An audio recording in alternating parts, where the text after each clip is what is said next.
Qui peut s'asseoir à table des Anglais et dire je fais une meilleure campagne de qualification à la Coupe du Monde que vous? Bah c'est simple, absolument personne. Les Anglais sont stratosphériques. Sur 8 matchs, ils ont gagné 8, ce qui est déjà pas mal, mais en plus 22 buts marqués, 0 but encaissé. Alors on pourra toujours me dire que leurs adversaires étaient faibles, mais des sélections faibles, toutes les équipes en affrontent, et vous avez bien vu la France face à l'Azerbaïdjan, ça n'a pas empêché de prendre un but. Les Anglais en 8 matchs, ils en ont pris aucun.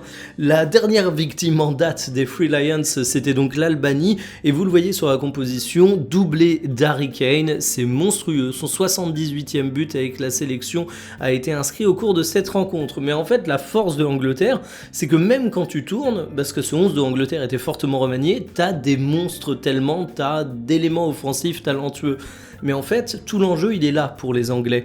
Si tu prends par exemple Bellingham, c'est assez symptomatique. Il était aligné malgré la rotation, ça montre ta profondeur, mais ce même Bellingham a râlé à la fin du match parce qu'il est sorti 10 minutes avant le coup de sifflet final, alors qu'il avait pris un jaune. Bref, Thomas Tuchel a fait un choix de coaching qui se comprenait, mais Bellingham a vraiment râlé, il n'était pas content du tout, Tuchel n'était pas content du tout de sa réaction à son tour, et en fait c'est ça la sélection anglaise, c'est un potentiel de fou, mais alors pour accomplir ce potentiel, il va falloir réussir à gérer tous les égos, et ça c'est loin d'être gagné. En plus on connaît un petit peu les Anglais, ça a toujours un potentiel de fou, mais ça soulève rarement le trophée à la fin.